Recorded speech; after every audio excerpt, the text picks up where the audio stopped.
Welcome to A New Earth, Awakening to Your Life's Purpose, a worldwide web event.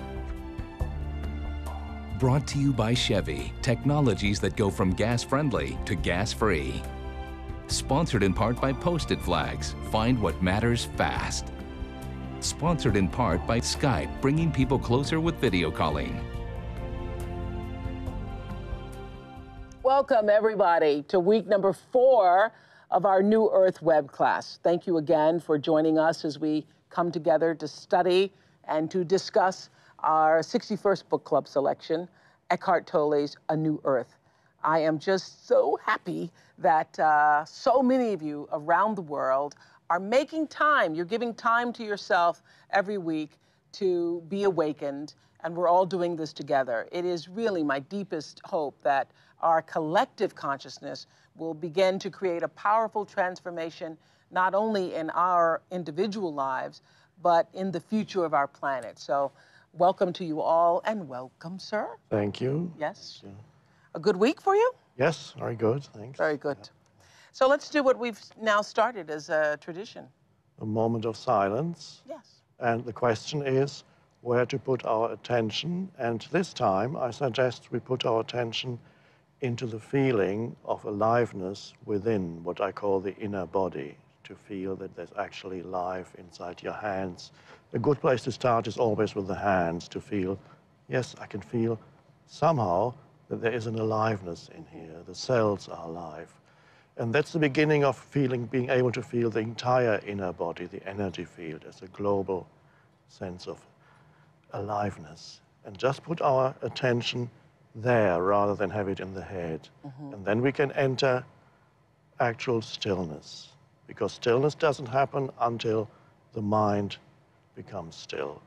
Usually the mind doesn't stop until you take attention away from it and put it somewhere else. So we are putting attention into the body.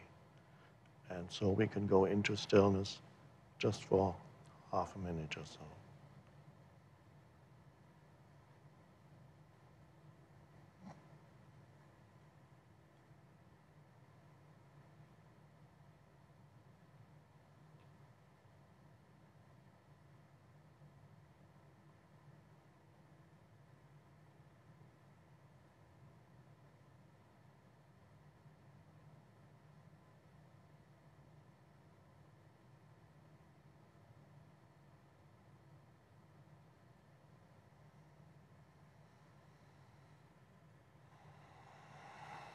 Thank you.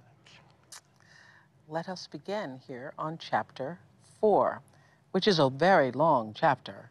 Yes. When you wrote this, you must have been at it for a while. Yes, and in a way it reflects all the main themes in the book that are actually already contained in that chapter. Yes.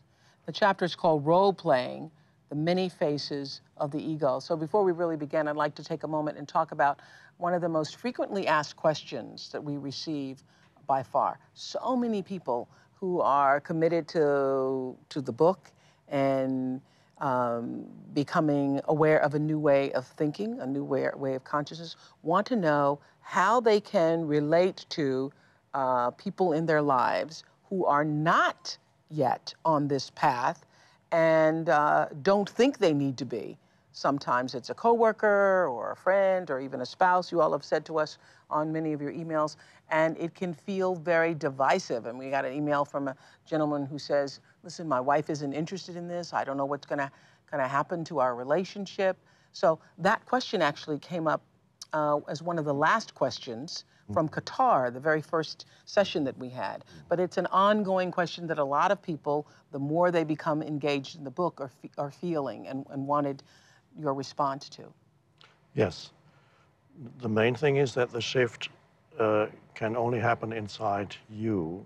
So not to expect other people to also change, or to expect or say, I cannot change unless somebody close to me also changes. The main thing is to take responsibility for your own state of consciousness and allow other people, especially people that you are close to be where they are, not to demand that because something is happening inside you and you are beginning to change, not to demand that others should also change. Change does not come about in others by trying to make them change.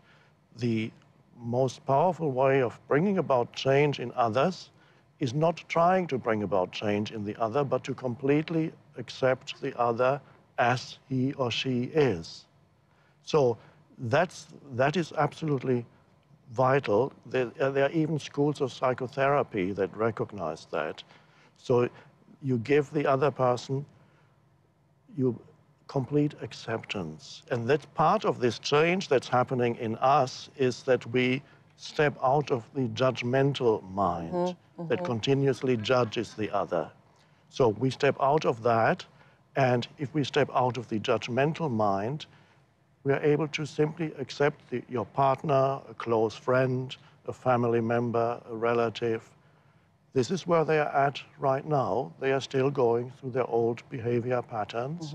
What has changed is you are no longer resisting their pattern and reacting to, and by reacting, reinforcing their pattern. That's right, that's right. So you're not taking part in that game anymore. So part of your change has to be your willingness not to judge, you know, to sit back and to be an observer in your own life, and then to more clearly see the ego in others as you also see it in yourself. Yes. Don't judge it. No. And just know that that's what it is. Yes, and don't mistake what you're observing, the behavior that people manifest. As them. That's not who they are. Hey, hey, hey. And that's a vital distinction, because if you mistake that for who they are, then you will perpetuate that kind of behavior. So that's not, it won't work. Acceptance is vital, acceptance. And isn't it sort of like, I mean, all of you who've asked that question, it's kind of like when people join the church or are, quote, born again, or, you know, we've heard about being born again in the church, or you find Jesus, or you find Buddha, or you discover a new way of being for yourself, and now you want everybody to go to Jesus. Yes. And you want everybody to believe what you believe. Yes. That is part of your ego that now wants people to believe what you believe. Yes. And so that's a trap one can fall into, even with this teaching, which isn't really based on belief at all. So it's not a new belief. We're not trying to find some new belief. It's going beyond the thinking mind into awareness. But there is always the danger when you discover something new that you want to talk about it. You want to share it with everybody. Others. Well, that's how we ended up with this webcast, because I wanted to share it with other people. And sometimes it works, because sometimes the other person is totally ready and receptive and say, wow, I'd never realized that. But they recognize it from within because the readiness is there. But the readiness is not there in everybody. So some people buy copies of the New Earth or the Power of Now for their friends or relatives and then give them out. And sometimes they are disappointed when the other person says, doesn't make sense to me at all. Doesn't make sense to me, It means they're not yet ready, and that's fine. Maybe they put it on the shelf and maybe 10 years later they're ready. It's quite possible. Absolutely, absolutely. So now, for class number, I wanted to get that question out because it comes up over and over and over again on our message board. So now we're ready for class number 4. Tonight, we're going deeper into identifying the ego in all of its forms. Chapter 4, role-playing and the many faces of our ego. Let me start by saying that I think the essence, it's a long chapter, so we have a lot to cover in a short period of time, these 90 minutes. But I think that the essence of this chapter is what you say on page 104, everybody, that you are a human being. What does that mean? Mastery of life is not a question of control, but of finding a balance between human and being. Mother, father, husband, wife, young, old, all roles that you play, the functions you fulfill, whatever you do, all that belongs to the human dimension. It has its place and needs to be honored, but in itself, it is not enough for a fulfilled, truly meaningful relationship or life. Human alone is never enough, no matter how hard you try or what you achieve. I just love that sentence. I loved it so much I wrote, wow. See, I wrote, wow. Human alone is never enough, no matter how hard you try or what you achieve. Then there is being. It is found in the still, alert presence of consciousness itself. The consciousness that you are. Human is form, being is formless. Human and being are not separate, but interwoven. Yeah. That's the essence, to me, of this chapter. Yes, and one could say the essence of the whole teaching, in a way. It's yes. one way of putting it. And of course... Human alone is never enough, no matter how hard you try or what you achieve. And that is the essence of why people are in such suffering and such struggle and such, you know, angst against themselves in life, is it not? And it's why they play roles, because the ego plays roles, because there's unawareness that within you there is the source of all power. So people who are out of touch with the power within, or the place where all power resides, the aliveness itself, consciousness itself, then they feel a sense of lack. Why are they not in touch with it? Because they are not present. They are not in the present moment, because the present moment is the entry point into that place of power within. If you're not present, you don't realize that there is a source of power within, and then you believe that you need to get secondary power from someone or some situation or other people. Then the ego plays roles to manipulate the environment and other people to get what it thinks it needs, not realizing that all the things that it thinks will give it the power that it seems to lack, all that is already within you, if you could only be present in the now. I got it. Okay, so the question is how not to lose ourselves in the human dimension. How not to, by being present in the now. Yes, and by realizing that whenever you lose yourself, realizing... In the human dimension. In the human... That's all the stuff that being human brings with it. Yes, on the most primordial level, losing oneself means losing oneself in that continuous stream of thinking that goes through people's heads. So it drags you along, it takes all your conscious attention. Remember, we started today with taking attention away from mind and putting it into the body. Right. Another thing you can do is take attention away from thinking and put it into sense perceptions and really look and listen and touch things. So like an alertness arises. You know what I found by doing this? I don't know about all the rest of you, but I have found by being more present, just doing that one exercise, putting yourself, if I'm walking along a path in the woods near my house, be there and not be, you know, in my head thinking about what I need to do, just to be there. And what I found is, I don't know if you all are realizing this too, you are just less stressed. Less stressed. You're just less stressed, you're calmer. Yes, and you don't carry the heavy burden of a personality or me with the burden of past and future, my problematic future, my problematic past. You're much more, you're light and free when you walk in presence. Okay, but my hairdresser, Andre, asked me this morning, so I'm gonna ask you, then how do you ever plan for anything if you're not thinking about the future? How do you ever get anything done? You plan in the present moment. When the time comes to plan, and the time is not when you're walking in the woods. When you're walking in the woods, the time is to be present. Unless you want to go to the woods to plan. You could go to the woods to plan? You could, yes, you could. But it's much more likely that your planning is going to be fruitful if it is preceded by a period of presence and stillness. All right. Any mind activity is much more likely to be beneficial and to be creative if it's preceded by presence and stillness. And then you apply the mind and say, okay, what do I have to do today? And then you make a list. So if you're going to be in the future, do that as a concentrated event or experience. Yes. Say, now I'm going to sit and plan. Yes, and don't think about tomorrow. Once you've done that, then you know this is what I have to do, so that you're not continuously in the next moment. You don't project yourself. You play mental movies about what you're going to say when that situation arises. So you trust in life that whatever it is that you need when the future comes will be there. So that's as far as practical matters are concerned, future is simply something that you use, like I call it a clock time. You make an appointment for tomorrow. And you deal with tomorrow. Yes, so you don't continuously project yourself away from the now Right. into some future, believing that it's more important, going to be more important than the now. It's not. Because what you say on page 122, anybody who is one with what he or she does is building the new earth. Yes. That's how you do it. Being one with what you're doing means being total in what you do, so that the main focus of your attention is not where you want to get to. You know where you want to get to. Right. But the main focus of your attention is on the actual doing now. So this is what the energy flows fully into this.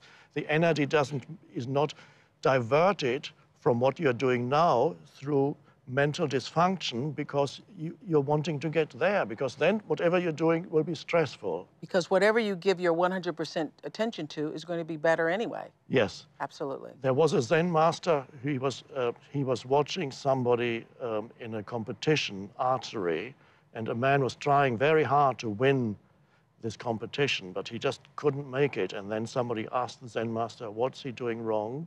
And the Zen master said, his need to win drains him of power. Wow. And so his need to win is some future, he wants to have some future moment where he's going to be fulfilled. Wow. So his attention is not totally in the now. So the now, where all power resides, wow. This power that resides in the now cannot flow then into what you're doing.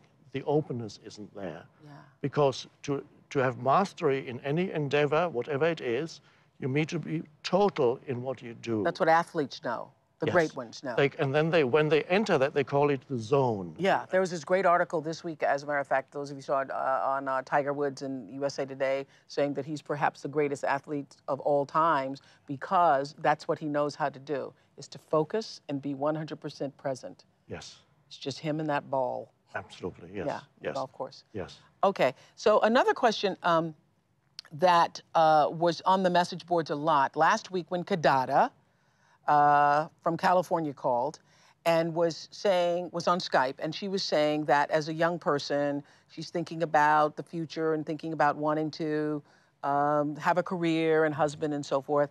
I think a lot of people felt unsatisfied by your response. I've heard that a lot of people were like, I feel the same way Kadada feels.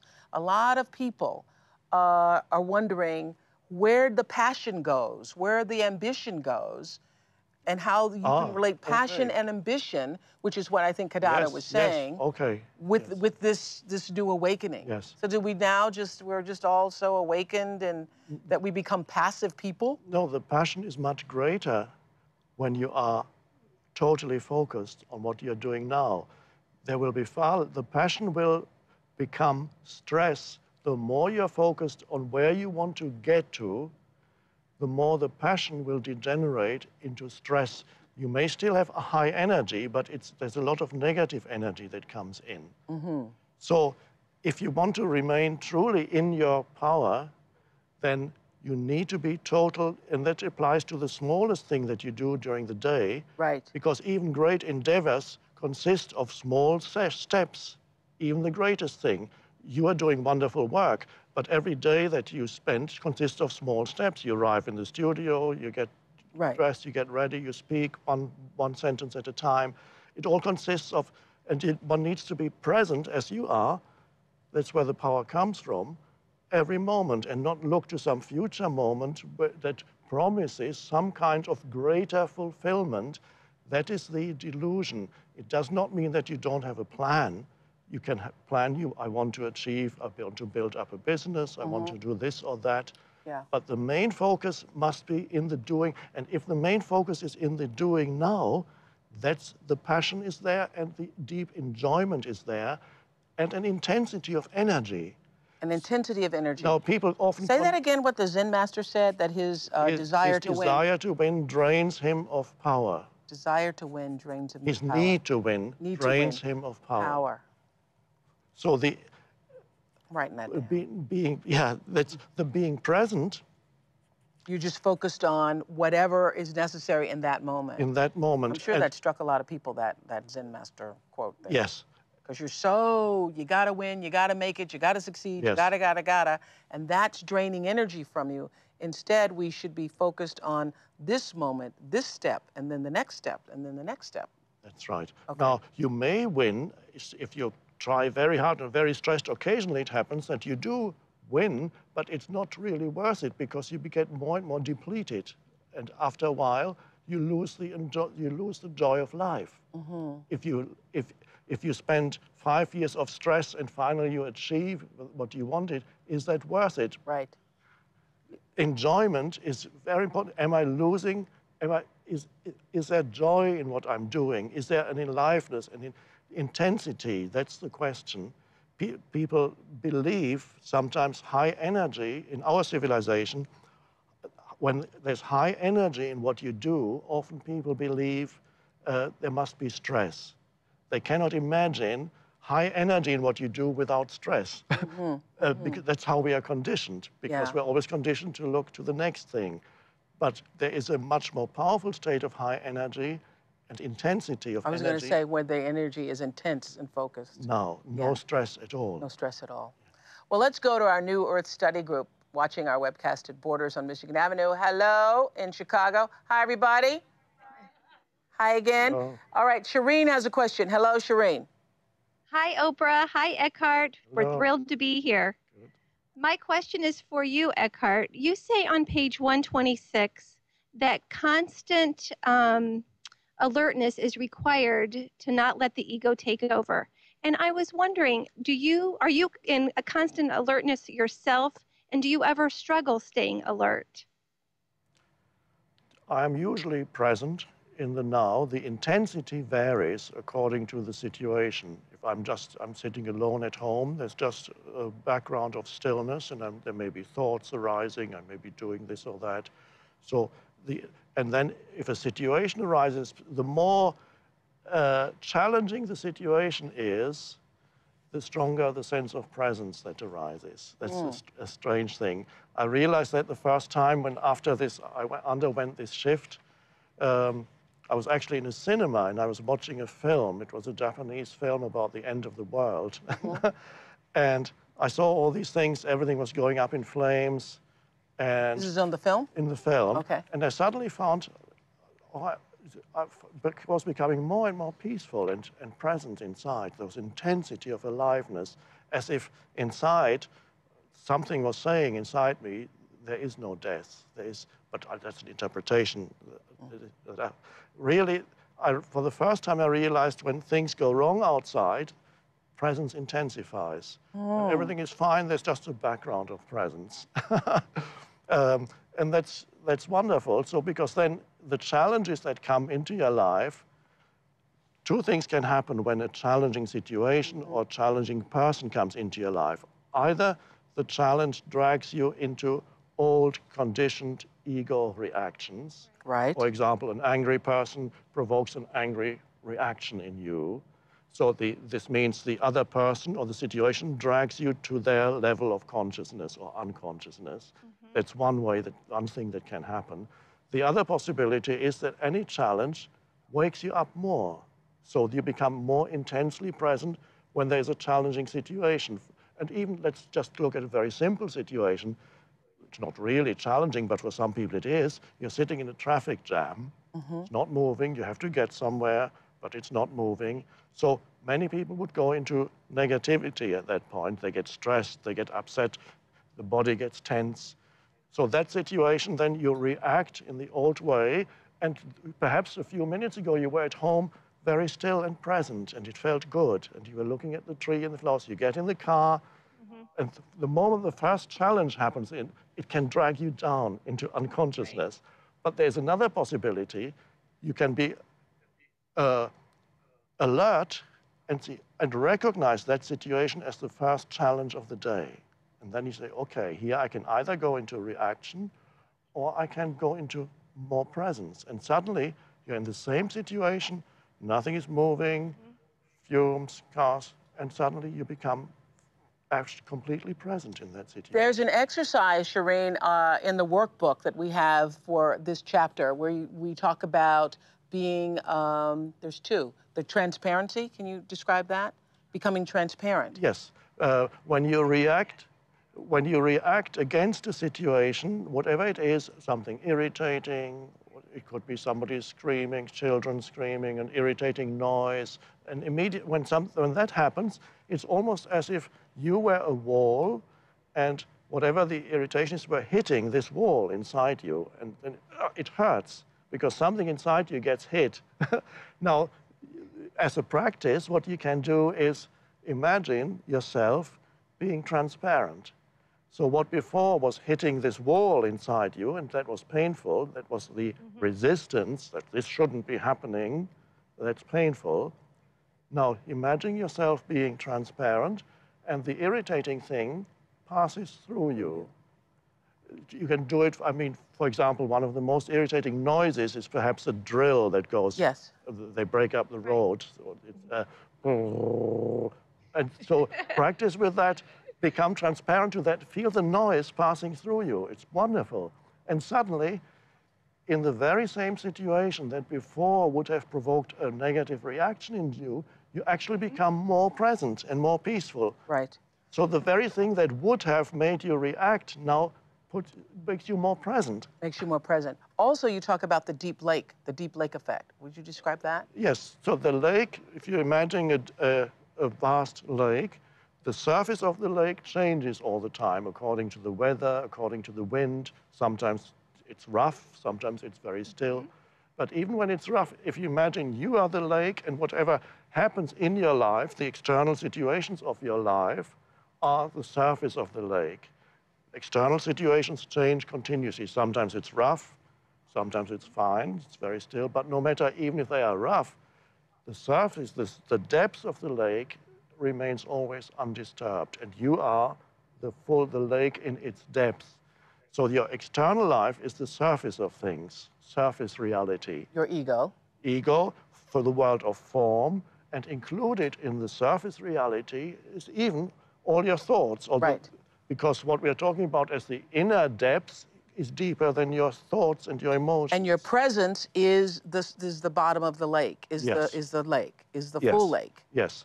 And it's wonderful when you begin to realize that your inner state is no longer dependent on and determined by what's going on the surface. Yes. Got it. Got it. And that's incredible freedom. That's true freedom. Yes.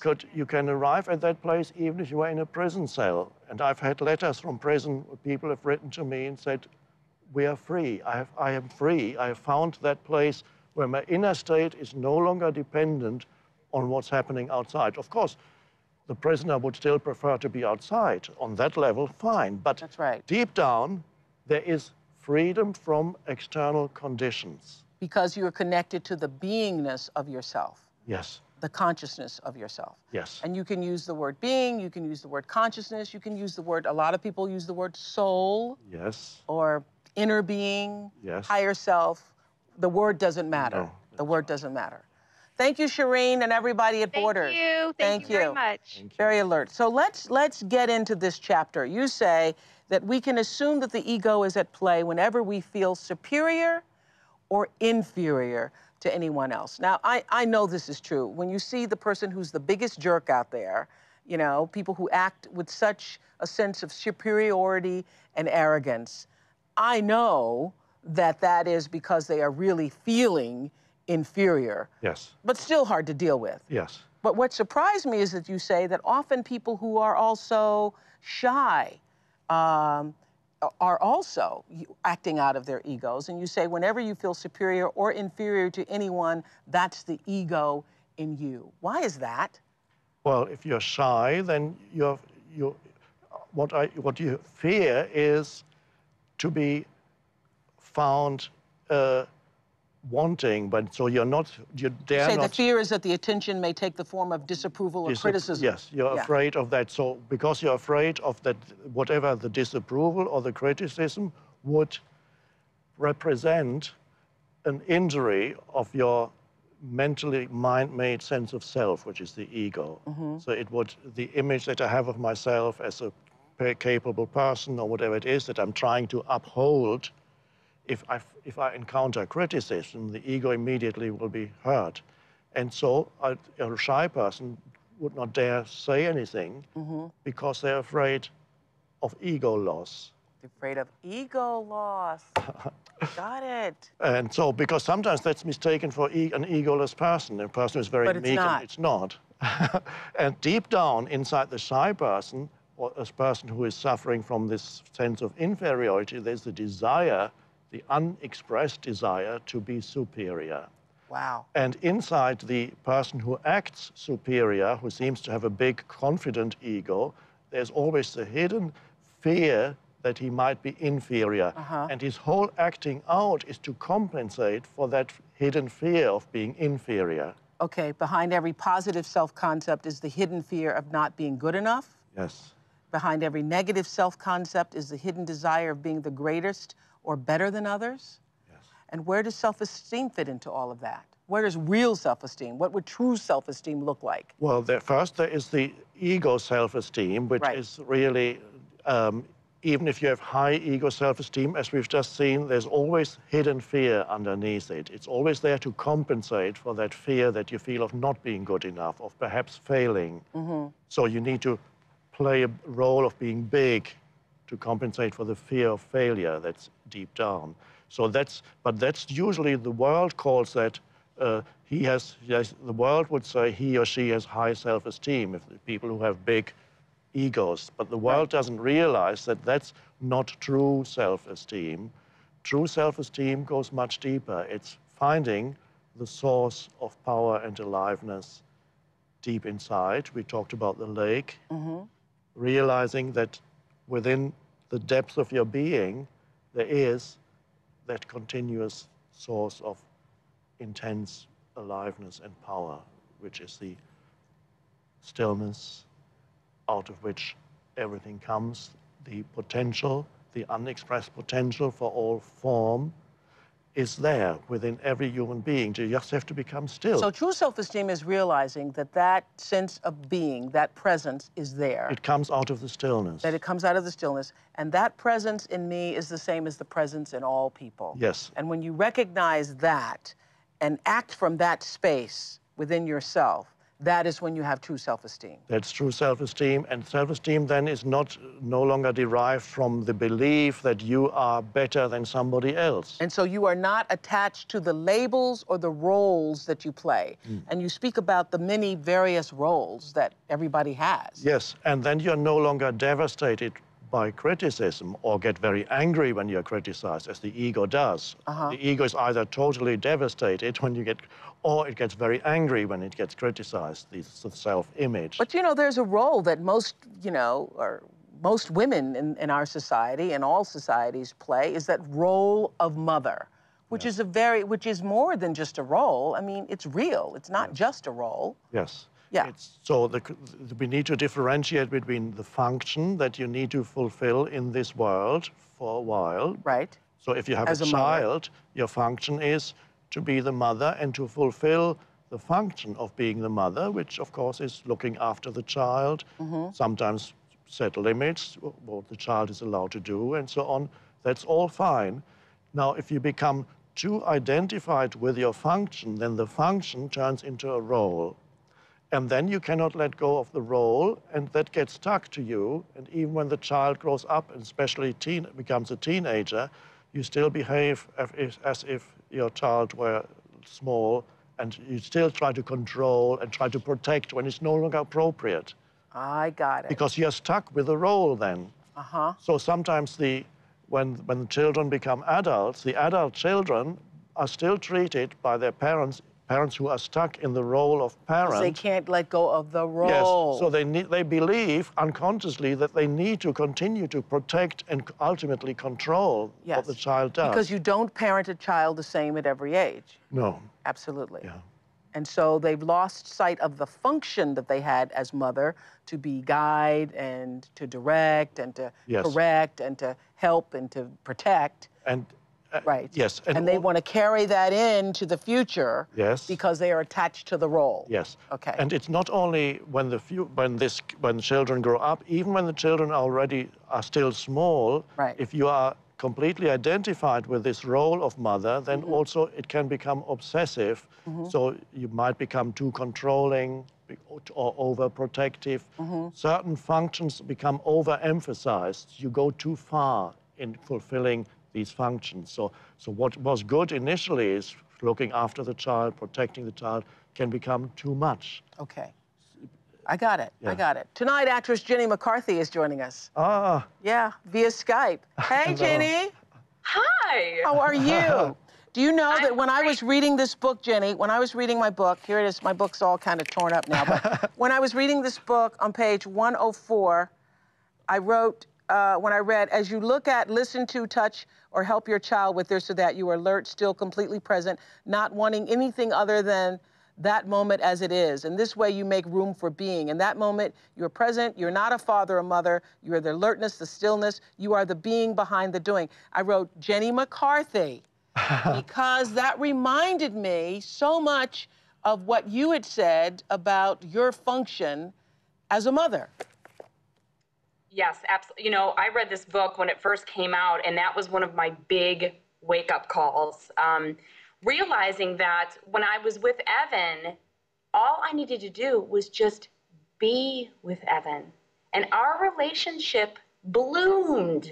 Like you wouldn't believe, the love connection was there. He was getting fulfilled because he knew, even when Evan wasn't able to speak, this was when Evan still wasn't able to use words, energetically, he felt that I was with him, that I was being with him. And I'm so grateful, Eckhart, that you taught me that. Yes. So did you have a question, or do you? I do have a question. Okay, it's long, so bear with me. It's not that long, but bear with me. One very common emotion that I have personally experienced and that I have seen in many mothers is this emotion called guilt. Mothers today experience a few different forms of guilt, and I'm going to explain 3 different versions where I'm sure moms listening right now, one of them will say, that's my guilt. Yeah. The first one is the 9-to-5 working mom feels guilty for leaving her baby with the nanny all day. The second one is the stay-at-home mom feels guilty for getting bored playing with her, you know, her son or daughter all day long. I mean, sometimes you can only play choo-choo so long and you can't do it anymore, and you feel guilty for not wanting to do that. And the third, the last one being, and this one I can really connect to, the thousands of mothers I've met who have children with autism carry a huge amount of guilt with them. It's hard for me to get out, sorry. Take your time. Yes. I haven't cried yet in one interview, so I'm sorry, but a huge amount of guilt that it's in some way their fault, our fault, that our child became autistic.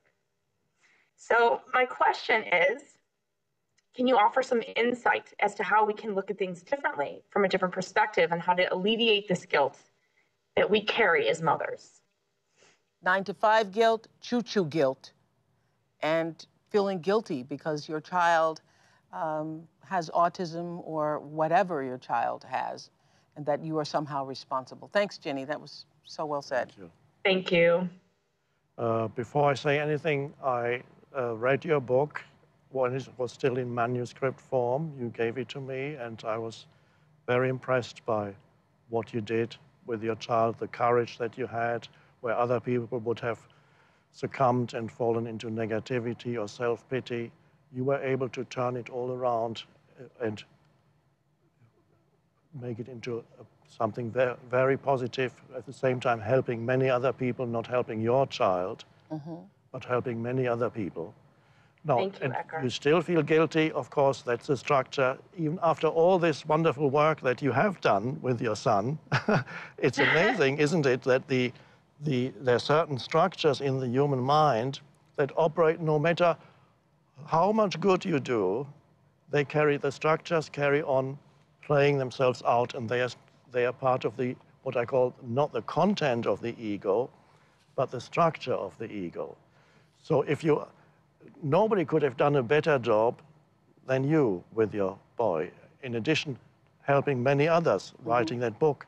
And yet, you feel guilty. It's not that you feel guilty. There's a certain structure in their thought processes that produces the feeling of guilt. And the other 2 examples that you gave, there's the mother that has a job, 9 to 5, the child is with a nanny, and the mother feels guilty about that. cannot accept that this is how it is, and the other mother is at home playing with the child. Choo-choo. Feels, feels guilty about not doing more in the world. And so whatever it is, if you don't recognize the structure in your mind for what it is, then you will always believe that the answer to solving this question lies in the realm of content. In other words, content is the situation.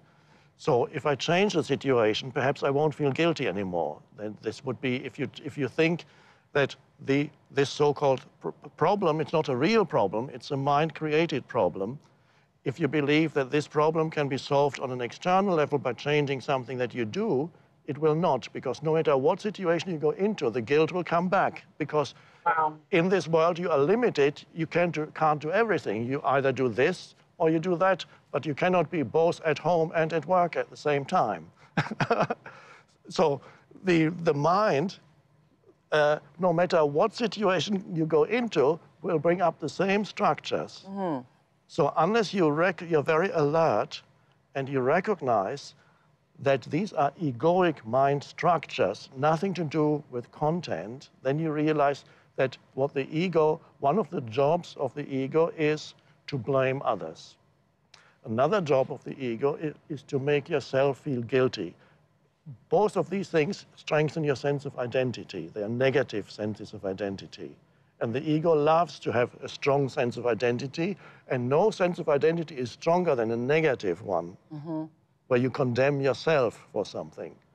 And you can see, from an objectively speaking, it doesn't make sense to feel guilty in your case and in many other people's cases. Yes, because if you have to work 9 to 5 to provide for your child, and make a safe home for your child, and food on the table for your child, you're doing the best you can. You're doing the best you can. And your mind works according to its old conditioning. So recognize, when those thoughts come, recognize that these are not actual valid thoughts that are actually concern a true situation. They are thoughts generated by the ego. And if you can recognize them as thoughts generated by the ego, structural, not content-based, then in the moment of recognition, they begin to lose their power over you. And they will try to come in. It's not, you can't do it just for once. They will try to come in the next day. Because you, Jenny, wrote that book. Obviously, I read the book too because you were here and shared the book, with our audience. You, refused to take no for an answer. You fought for Evan. You did the best you knew how to do. And when you didn't know, you sought other answers to figure out the best to do. So there is a part of you, the part of you that is really you, right, Eckhart? Yes. That knows that. Yes. True? True, Jenny? True, absolutely. Yeah. And that little crazy talk in your head is just that. Crazy talk in your head. That's a good expression. Yeah, that crazy talk in your head. Yeah. It really, I just had a huge awakening moment when he said that within me. So I get it. Absolutely. Yeah. That's a wow. That's a wow. Thanks, Jenny. That's a wow. Thank you both so much. Say hello to my palsy wowsy, Jim. I will. He sends his love. Yeah, he sent me flowers after he was on for Horton Hears a Who and said... I know. I made him. Oh, you made him. Okay. This note said from your palsy wowsy. Okay, thanks. Thanks a lot.